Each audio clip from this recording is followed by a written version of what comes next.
Ito po, towards po tayo ng panel gates.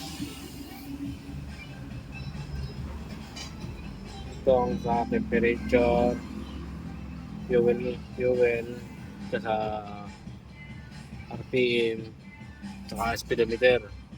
I-check po natin lahat po yan. Start natin. I-start ko po ha.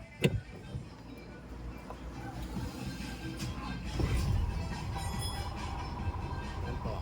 Sa RPM, hindi tumataas.